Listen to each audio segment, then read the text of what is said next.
رونے لگی اور یہ کہنے لگی کہ میرے پاس آپ ملاقات کے لیے جلدی جلدی آیا کرے،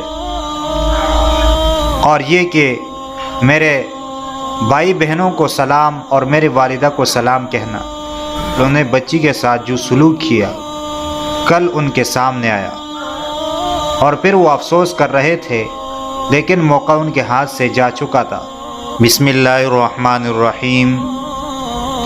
آج میں اس حوالے سے بات کروں گا کہ جیسے کرو گے ویسے بھرو گے۔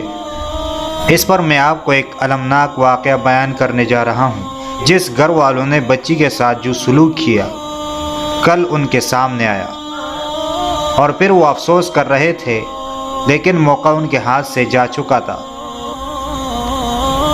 جریدہ الاہرام میں ایک خاتون نے خط ارسال کیا۔ برید الجمعہ کے عنوان سے کالم نگار لکھنے والے عبدالوہاب مطاوع نے الضوء الاخیر کے نام سے شامل شائع کیا۔ واقعہ کچھ یوں ہے، خاتون نے خط لکھا تھا اور وہ اس لیے تاکہ لوگ اس سے عبرت حاصل کریں۔ وہ لکھتی ہے کہ میں کالج میں پڑھنے والی بچی کی ماں ہوں اور ایک افسر کی بیوی ہوں، اور ہمارا تعلق قاہرہ کے ایک دیہات سے ہے۔ کہتی ہیں کہ ہم خوشی سے زندگی گزار رہے تھے اور میرا شوہر ایک فوجی افسر تھا۔ میرے 2 بچے تھے، ایک لڑکا اور ایک لڑکی، اور ان کی پرورش کے لیے میرے بہت سارے خادموں کا اہتمام کیا تھا، جن کی تعداد مجھے صحیح معلوم نہیں۔ یہ مبالغہ نہیں ہے، بلکہ میرا شوہر سخت مزاج تھا۔ جو بھی خادمہ آتی تھی یہ اس کو سزا دیتا تھا، جس کی وجہ سے وہ 2 ماہ سے زیادہ نہیں ٹھہر سکتی تھی۔ اس لیے ان کی صحیح تعداد مجھے معلوم نہیں، اور ان میں اس بچی کا تذکرہ کروں گی جو ہمارے پاس آئی اور جس کی زندگی ایک قیدی کی طرح گزری۔ اس کا واقعہ میں بیان کرنے جا رہی ہوں۔ واقعہ یہ ہے کہ ایک دن ہمارے گھر میں ایک کسان شخص آیا جس کے ساتھ 9 سال کی بچی تھی، اور وہ ہمارے گھر میں آئے۔ میرا شوہر اس کے سامنے تکبر سے پیش آیا اور اس نے بہت منت سماجت کی کہ میرے اس بچی کو آپ کام پہ لگائے اور اس کے لیے اتنا معاوضہ مقرر کرے، تو ہم اس پر راضی ہو گئے۔ وہ جب جانے لگا تو بچی اس کے دامن کے ساتھ چمٹ گئی اور رونے لگی، اور یہ کہنے لگی کہ میرے پاس آپ ملاقات کے لیے جلدی جلدی آیا کرے، اور یہ کہ میرے بھائی بہنوں کو سلام اور میرے والدہ کو سلام کہنا، اور روتی رہی۔ اس کے بعد وہ شخص روتا ہوا چلا گیا۔ اب اس کے بعد اس بچی کی زندگی ایک قیدی کی طرح شروع ہو گئی۔ یہ صبح جلدی اٹھتی تھی اور میرے ساتھ میرے ہاتھ بٹاتی تھی، ناشتے کے لیے چیزیں میرے قریب کرتی تھی۔ پھر اس کے بعد بچے اٹھتے تھے اور ناشتہ کرتے، اور جب اسکول کے لیے جاتے تو یہ نیچے روڈ تک ان کے ساتھ جاتی تھی۔ ان کا بیگ جو ہے وہ ساتھ لے کے جاتی اور اسکول کی وین میں بیٹھا کر یہ واپس آتی تھی۔ جب یہ واپس آتی تھی تو ہم اس کا اکرام کس طرح کرتے تھے۔ باسی چھولے اور اسی طرح بوسیدہ روٹیاں جو تعفن شدہ ہوتی تھی ہم اس کو دیتے تھے، اور اگر ہم زیادہ سخاوت کرتے تھے تو یہ کرتے تھے کہ اس کو سیاہ شہد اور پنیر دیتے تھے۔ یہ بہت امانت دار، دیانتدار اور صاف ستھرا رہنے والی بچی تھی، صفائی کو بہت پسند کرتی تھی۔ یہ صبح جلدی اٹھتی تھی اور رات کو دیر تک یہ جاگی رہتی تھی اور مسلسل یہ کام کرتی تھی، اور جب یہ برتن وغیرہ دھوتی تھی تو کچھ اشعار کہتی تھی کہ جس میں اس کا ظہور ہوتا تھا کہ یہ اپنے والدین، اپنے گھر کو یاد کرتی تھی۔ اس کے بعد یہ سلسلہ چلتا رہا اور میرا شوہر اس کو مارتا بھی تھا، برقی کے تاروں سے، یعنی بجلی کے تاروں سے مارتا تھا، اس کو سزا دیتا تھا۔ اور میں منع کرتی تھی، لیکن کبھی کبھی میں بھی اس کے ساتھ شامل ہوتی تھی سزا میں۔ لیکن میں جب اس کو منع کرتا کہ آپ اس بچی کو نہ مارے، اس پر مجھے ترس آتا تھا۔ وہ کہتا تھا کہ اگر میں اس کو نہ ماروں تو یہ خود کہتی ہے کہ مجھے مارو، اور ان کے ساتھ اچھا سلوک جو ہے وہ ان کو ساز نہیں آتا، تو وہ اس کو مارتا تھا۔ اور پھر یہ سلسلہ چلتا رہا، اور ان کی سزا میں کبھی یہ بھی ہوتا تھا کہ سردی کے لمبی راتوں میں اس کو کھانا میسر نہیں ہوتا تھا، اور یہ بھوک کی حالت میں ایک ٹاٹ کے اوپر سوتی رہتی تھی، اور جب یہ لیٹتی یوں لگتا تھا جیسے یہ مر گئی ہو۔ اور ان کے والد تقریباً 3 دفعہ ان سے ملنے آئے تھے تنخواہ لینے کے لیے، اس کے بعد وہ نہیں آتا تھا۔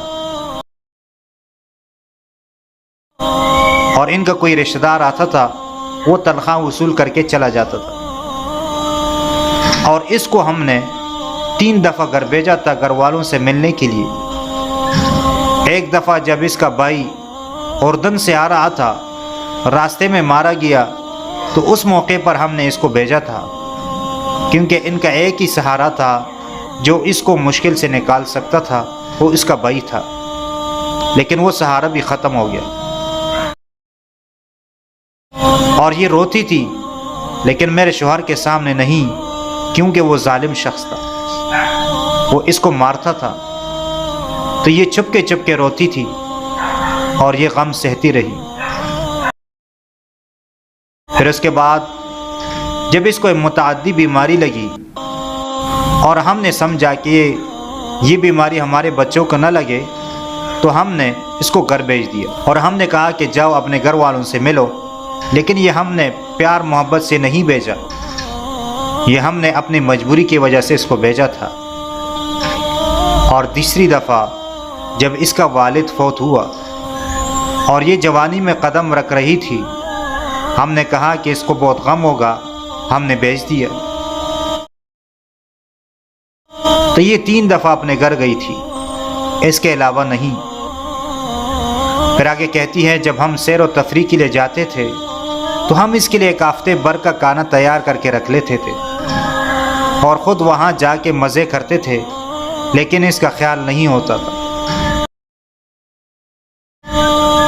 اور پھر کیا ہوا؟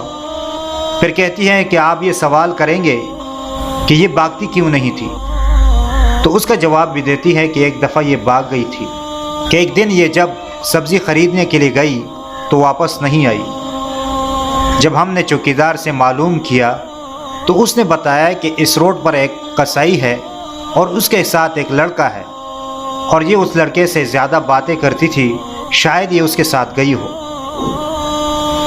کہتی ہے کہ میرے شوہر نے 1 ہفتے کے اندر اس کو ڈھونڈ کے نکالا، اور جب یہ گھر آئی ہمارے گھر میں تو ہم نے اس کا استقبال مختلف سزاؤں کے ساتھ کیا۔ میرے شوہر نے برقی تار ہاتھ میں لیے، اور میرا جو بیٹا تھا وہ ایک گٹا اٹھا کے لایا، وہ اس کو مارنے لگے، اور میں بھی ان کے ساتھ شامل تھی۔ اور میری چھوٹی بیٹی وہ کہہ رہی تھی اپنے ابو کو کہ یہ حرام ہے، نہیں کرے، اس کو نہ مارے، لیکن اس کا باپ پلٹا اور اس بچی کو مارنے لگا، اور یہ پہلا موقع تھا کہ والد نے اپنی بچی کو مارا تھا۔ اس کے بعد یہ ہمارے ساتھ رہنے لگی اور یہ تکالیف برداشت کرتی رہی۔ پھر اچانک یوں ہوا کہ اس کے ہاتھ سے چیزیں گرنے شروع ہو گئی، اور گلاس کپ وغیرہ یہ گرتے تھے، ہم اس پر اس کو سزا دیتے تھے۔ پھر یہ ہوا کہ یہ سبزی لینے جاتی تھی تو اکثر خراب سبزی لے کے آتی تھی، اور کبھی کبھی یہ گر بھی جاتی تھی۔ اس کی وجہ اس کی آنکھوں کی بینائی تھی جو خراب ہو چکی تھی۔ پھر چوکیدار کی بیوی اس پر رحم کرتی تھی، اور یہ جب سبزی لینے جاتی وہ اس کو اپنے گھر میں بیٹھاتی اور خود جا کے سبزی خریدتی تاکہ یہ سزا سے بچ جائے۔ پھر اسی طرح جب ہم نے ڈاکٹر کو دکھایا تو ڈاکٹر نے کہا کہ اس کی آنکھیں خراب ہو رہی ہے اور اس کی بینائی یہ ختم ہو رہی ہے، اور آخر کار اس کی بینائی ختم ہو گئی اور ہم نے اس کا علاج نہیں کیا۔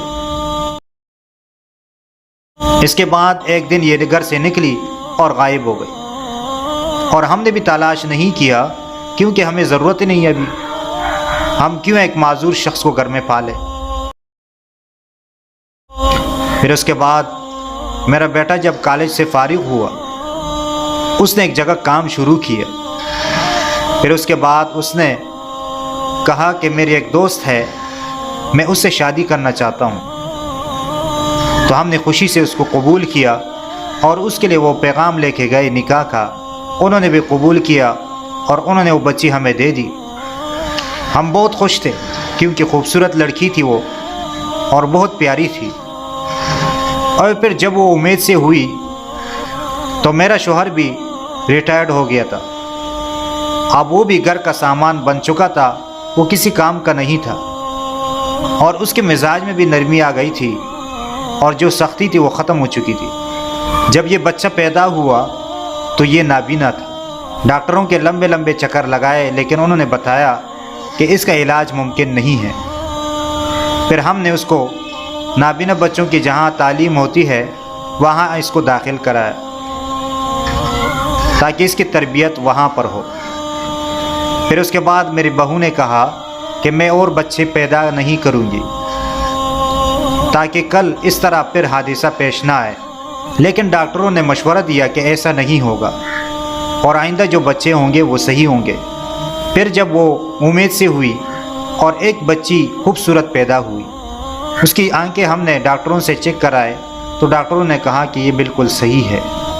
اس کے لیے کیل وغیرہ کے بہت سارے تحائف آ چکے تھے، لیکن جب یہ 7 ماہ کی ہوئی تو اس کے آنکھیں ایک طرف مرتکز ہوئی۔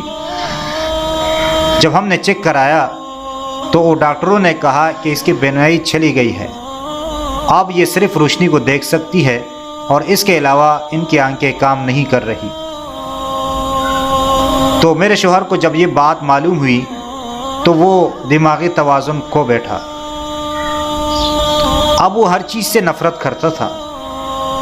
پھر میں بہت اکتا گئی اور اس کو ہم نے ڈاکٹروں کے مشوروں سے جہاں پر ذہنی مریضوں کا علاج ہوتا تھا وہاں پر اس کو ہم نے چھوڑ دیا، اور خود میں روتی تھی کہ یہ ہمارے ساتھ کیا ہو گیا، اور میں سوچتی تھی کہ اس بچی کا ہم نے علاج نہیں کیا، اگر کاش ہم اس کا علاج کرتے تو آج یہ دن ہمیں نہیں دیکھنا پڑتا۔ کہتی ہے کہ ایک دن میں نے کہا کہ اس کا حل یہی ہے کہ اس بچی سے معافی مانگی جائے اور وہ ہمیں معاف کر دے تو یہ مسئلہ حل ہو جائے گا۔ کہتی ہیں کہ ایک دن میں گھر سے نکلی، اس بچی کو تلاش کرنے لگی، معلوم کرتے کرتے لوگوں سے ان کا گھر معلوم کیا، اور جب معلوم ہوا کہ وہ ایک مسجد میں خادمہ ہے، جب میں ان کے پاس پہنچی تو وہ بالکل نابینا معذور تھی، ان سے میں منتیں کرنے لگی، وہ میرے ساتھ آنے پر راضی ہو گئی۔ پھر اس کو میں لے کے آ رہی تھی، وہ راستے کو ٹٹولتے ہوئے آ رہی تھی، گھر لائی۔ جب اس نے میری جوان بیٹی کی آواز سنی تو بہت خوش ہوئی۔